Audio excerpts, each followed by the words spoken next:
Boa noite, meu nome é Thaís e nós iremos falar sobre cálculo de preparo de soluções terapêuticas, soluções isotônicas e soluções tampão.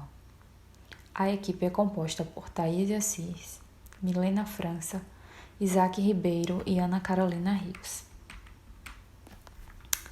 Pressão osmótica. Osmose é a passagem de um solvente através de uma membrana semipermeável a partir de uma solução mais diluída em direção à mais concentrada até atingir o equilíbrio. A pressão responsável pelo movimento do solvente é chamada de pressão osmótica e varia de acordo com o soluto presente. Duas soluções que apresentam a mesma pressão osmótica são denominadas isosmóticas. Quando uma solução tem a mesma pressão osmótica de um fluido biológico específico, é considerada isotônica. As soluções com menor pressão osmótica que os fluidos biológicos são chamadas de hipotônicas. E quando apresentam maior pressão osmótica, são denominadas de hipertônica. Aí acima temos uma imagem para exemplificar uma célula sobre o meio hipertônico, isotônico e hipotônico. A célula sobre o meio hipertônico, ela tende a encolher porque ela vai estar perdendo água. Já uma célula sobre o meio hipotônico, ela pode inchar, até mesmo se romper, pois vai haver movimento de água para dentro da célula. E sobre o meio isotônico, ela tende a ficar normal, porque a concentração de soluto e a pressão osmótica vão ser iguais, então assim vai atingir o equilíbrio. Soluções isotônicas. Estas soluções requerem o ajuste da pressão osmótica, onde há adição de substâncias sem ação farmacológica. São considerados agentes isotonizantes, como por exemplo NaCl, KCl, NaSO4, glicose, entre outras. Então esse ajuste vai ser baseado em cálculos e medida da osmolaridade final. A pressão osmótica e o efeito crioscópico, eles acontecem porque a pressão osmótica não é facilmente mensurada. Então, vai calcular a pressão osmótica a partir de uma propriedade mais fácil de se medir, que é chamada de crioscopia. Então, a crioscopia nada vai ser do que uma diminuição do ponto de congelamento. Uma solução isotônica possui um decréscimo de congelamento de 0,52 graus em relação ao sangue.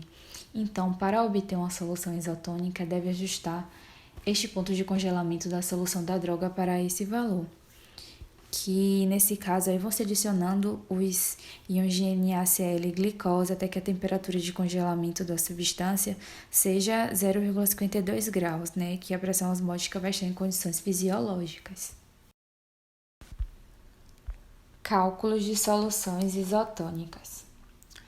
A pressão osmótica ela poderá ser calculada a partir da seguinte fórmula: π é igual a m vezes r vezes t vezes I, onde π vai ser igual à pressão osmótica, m igual à concentração em mol, r constante universal dos gases, t a temperatura na escala absoluta de Kelvin, I é igual a fator de 20 que compreende a relação entre o total de partículas finais e iniciais em soluções iônicas. Aqui temos a questão 1. Sabendo que o ponto de congelamento da solução de cloridato de dibucaína 1% e cloreto de sódio 1% são 0,08 graus e 0,58 graus, respectivamente, calcule quantos miligramas de cloreto de sódio e de cloridato de dibucaína são necessários para preparar 30 ml de uma solução de cloridato de dibucaína 1% isotônica com relação às lágrimas. Esse cálculo ele pode ser resolvido da seguinte forma: nós temos 1% de NaCl, que equivale a 0,58 graus, que foi o valor que a própria questão deu. X% de NaCl estará para 0,44 graus, que este valor já foi decrescido do ponto de congelamento, fazendo 0,52 graus menos 0,08 graus dado pela questão. Então, fazendo o produto dos meios e extremos, x é igual a 0,76%. A questão pede 30 ml da solução. Então, fazemos 30 ml vezes 1% é igual a 0,3 gramas. Convertendo em miligramas, temos 300 miligramas de cloridato de dibucaína. E 30 ml vezes 0,76%, o achado pela questão, é igual a 0,228 gramas, que equivale a 228 miligramas de cloreto de sódio. Exercício 2. Eventualmente, a solução 0,3 mols de glicose é utilizada em injeção intravenosa, pois tem pressão osmótica próxima do sangue. Qual é a pressão osmótica em atmosferas da referida solução a 37 graus Celsius? Como dados da questão, nós temos que M, como concentração em mol por litro, o valor de 0,3, sendo R a constante universal dos gases, T, a temperatura em graus Celsius, que deve ser transformada para graus Kelvin, resultando em 37 mais 273 igual a 310. Aplicando os valores na fórmula do cálculo da pressão osmótica, nós temos o valor de 7,63 atm. Para esta questão, a alternativa correta é a letra D. Exercício 3. O soro fisiológico é uma solução isotônica em relação aos líquidos corporais que contém 0,9% em massa de cloreto de sódio em água destilada. A cada 100 ml da solução aquosa contém 0,9 gramas do sal.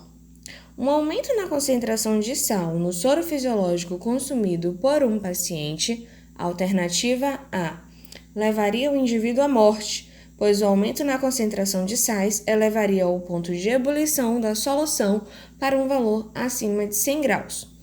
Não teria problemas, alternativa B, pois o aumento na concentração de sais seria compensado pela diminuição na quantidade de água, o solvente. Alternativa C, não causaria nenhum efeito, pois o aumento na concentração de sais diminuiria a pressão de vapor e o ponto de ebulição da solução. Alternativa D, poderia produzir um desequilíbrio osmótico por introduzir no sangue uma quantidade diferente de íons do que é necessária para o indivíduo. E a alternativa E seria desejável, pois, com o aumento da concentração de sais, o equilíbrio osmótico seria estabelecido mais rapidamente. A resposta correta é a alternativa D. Poderia produzir um desequilíbrio osmótico por introduzir no sangue uma quantidade diferente de íons do que é necessária para o indivíduo. O soro fisiológico é uma solução isotônica utilizada para o tratamento de falta de líquidos ou sal no organismo, que pode ocorrer devido a episódios de diarreia, vômitos, aspiração gástrica, fístula digestiva, suor excessivo, queimaduras extensas ou hemorragias, levando o paciente a uma intensa desidratação. O soro fisiológico é utilizado justamente porque possui a mesma concentração de dissolução que o sangue humano. O sangue e a solução salina possuem a mesma concentração, o que leva o seu uso a um ajuste da pressão osmótica. Se esse soro fisiológico apresenta uma concentração maior do que a concentração sanguínea, poderá produzir um desequilíbrio osmótico por introduzir no sangue uma quantidade diferente de íons do que a necessária para o indivíduo. E o que é o equilíbrio osmótico, senão a distribuição uniforme da água em compartimentos diferentes separados por uma membrana semipermeável, as células sanguíneas e suas membranas.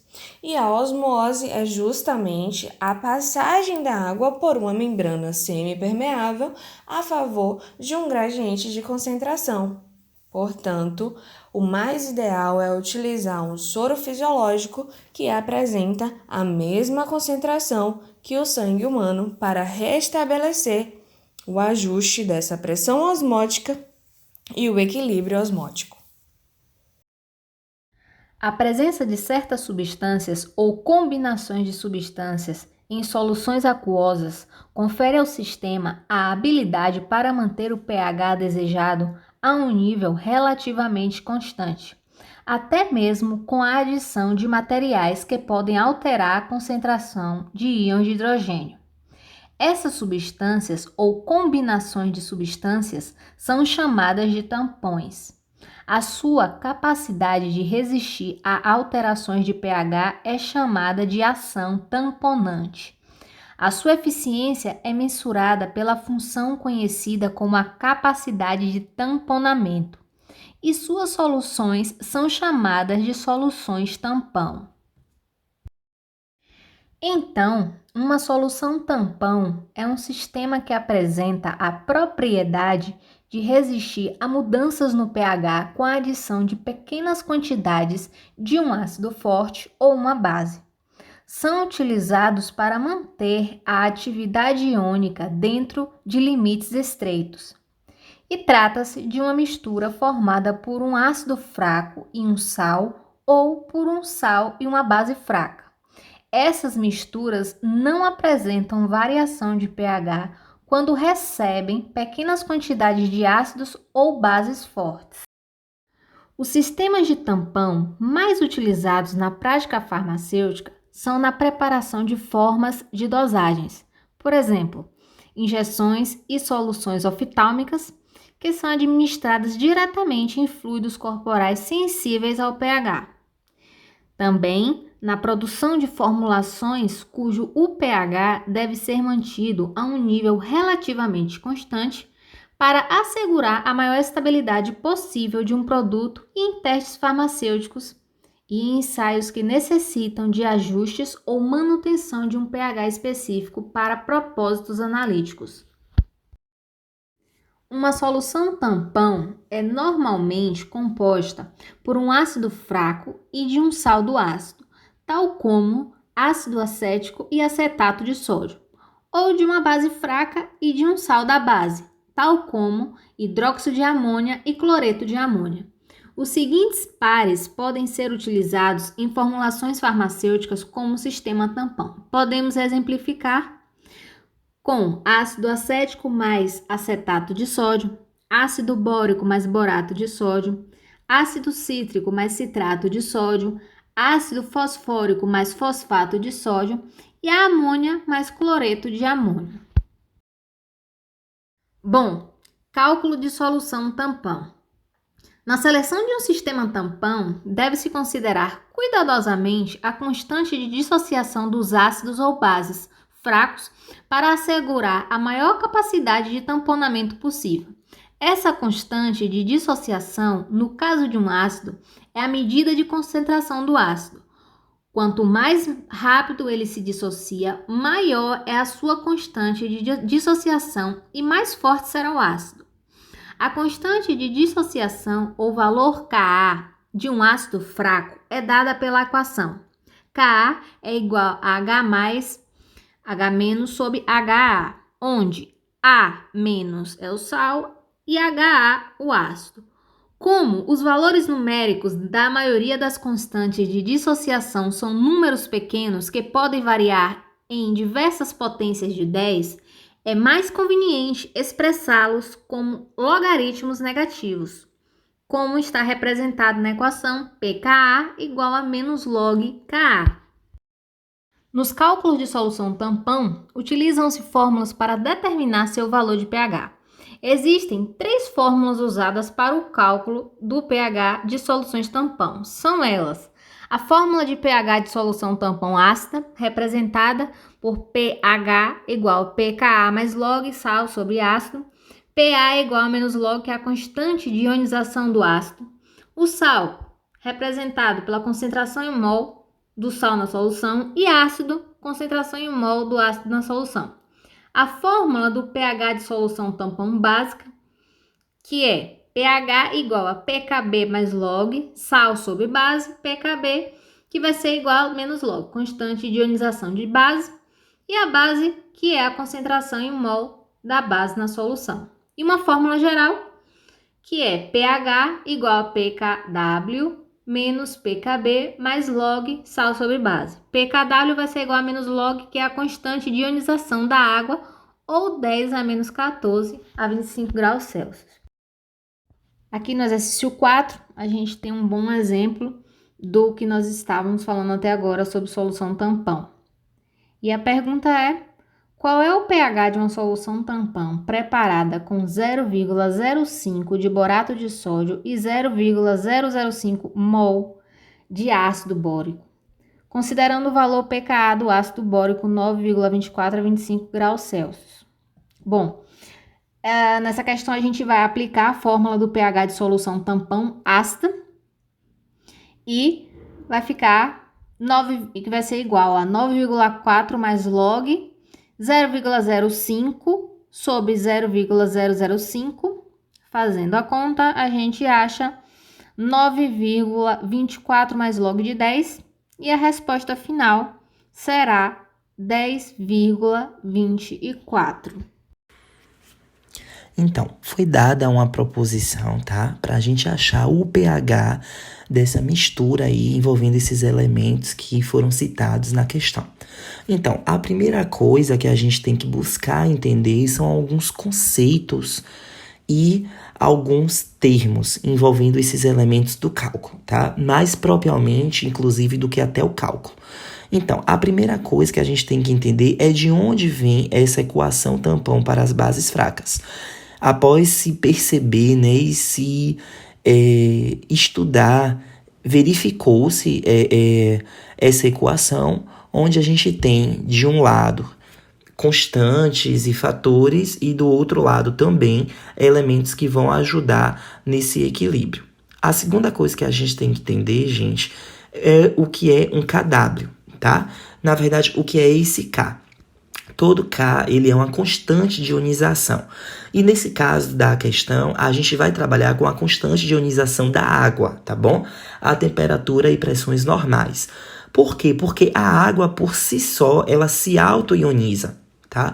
Então, essa constante de ionização da água, né, que vai definir justamente o equilíbrio da água nessa temperatura e nessa pressão da mistura, ela já é dada aí na questão, que é 10 a menos 14. A terceira coisa que a gente precisa verificar também é esse pKw, tá? A gente sabe que todo P, ele é uma função que é sempre menos log de algo. E é geralmente um valor experimental. Então, a gente tem aí envolvendo funções de outras constantes, tá? A gente também percebe aí a presença desse Kb da amônia, como a gente já falou que K é uma constante, né? Logo, o Kb da amônia é uma constante de dissociação da base. Toda base ela tem essa constante, tá? O da amônia também já se tem o valor definido e conhecido, que é 1,80 vezes 10 a menos 5. E geralmente, né, ele vai ser o valor da concentração da base ionizada dividido pela concentração da base não ionizada. Ou seja, quando a gente verifica a quantidade, a concentração da amônia ionizada dividido pela concentração da amônia não ionizada, a gente tem esse valor resultante aí, que é 1,80 vezes 10 a menos 5, tá certo? E aí, quando a gente começa a aplicar Isso dentro desse sistema, dentro desse cálculo, dentro dessa equação, a gente resulta no final, tá? Com esses fatores de operação em números expressos, a gente vai achar o pH do tampão, tá? Que é justamente o valor que ele busca aí na solução, nessa equação, encontrar. Então aí a gente tem, por último, esse pH do tampão. Diante do exposto de tudo que foi mostrado e elaborado aqui para vocês em questões, em conceitos, fica a importância da matemática em nossas vidas, né? Em nosso contexto profissional, principalmente no que diz respeito às nossas áreas de atuações como farmacêutico, né? Seja dentro de um laboratório de análises clínicas, seja uma farmácia de manipulação, seja em uma farmácia comercial, seja na estética, seja na indústria, né, no trabalho com os alimentos, enfim, a matemática ela é realmente uma ciência que acompanha a gente e exige da gente alguns conhecimentos no que a gente for fazer, né? E principalmente por ser uma ciência exata, ela propõe a gente trabalhar com a exatidão, ou pelo menos uma assertividade próxima da exatidão. O nosso grupo ficou responsável por soluções tampões e determinação de pH e mostra essa importância, né? O quanto que é importante a gente conhecer esse processo e entender essa questão de constantes, essa questão de funções, de onde que veio esses experimentos, o que foi observado com o passar da reprodutibilidade dessas misturas, né? E o quanto isso é importante para a nossa atuação profissional, principalmente nos produtos que a gente vai trabalhar, por onde a gente for e onde a gente estiver, tá certo? Porque pode ser drástico uma alteração, né? Ou um desequilíbrio dentro de uma determinada substância, dentro de um determinado sistema, dentro de uma determinada função. A questão do pH e do tamponamento, quando não é bem estabelecida, ela pode ser drástica, tá certo? E, portanto, conclui-se a importância, a evidência desse conhecimento acerca das atividades que dependem desses conceitos e desses cálculos.